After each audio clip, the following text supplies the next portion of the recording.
अब washing machine को जान लीजिए।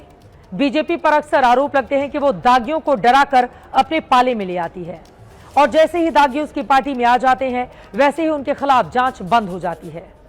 यही बीजेपी की वॉशिंग मशीन है, इसका एक आधार भी है।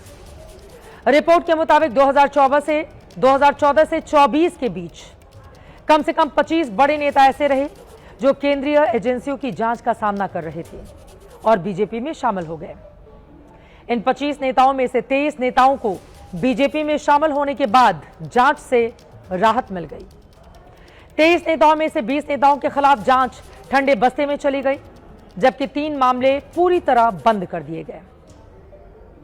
जब किसी पार्टी में टूट फूट के वाकये होते हैं, विपक्ष बीजेपी की वॉशिंग मशीन के लाभार्थियों के नामों की पूरी लिस्ट भी लेकर सामने आ जाता है। असम के सीएम हेमंता विश्व शर्मा 2014 में शारदा चिटफंड घोटाले में सीबीआई ने छापेमारी की थी, लेकिन 2015 में बीजेपी में शामिल होने के बाद मामला आगे नहीं बढ़ा। शुभेंदु अधिकारी शारदा चिटफंड घोटाले में आरोपी टीएमसी से बीजेपी में शामिल होने के बाद गिरफ्तारी रुक गई। पश्चिम बंगाल में विपक्ष के बड़े नेता बन गए। राज्यसभा सांसद प्रफुल्ल पटेल 3000 करोड़ रुपए के विमान घोटाले के आरोपी बीजेपी गठबंधन में शामिल होने के बाद सीबीआई ने क्लोजर रिपोर्ट दाखिल कर दी।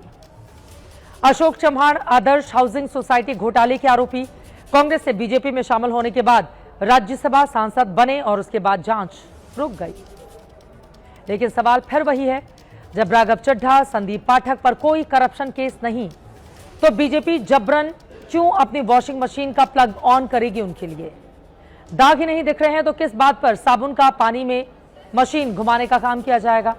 क्या ये ज्वाइनिंग सिर्फ बेहतर सियासी करियर और फ्यूचर की तलाश में ही नहीं है?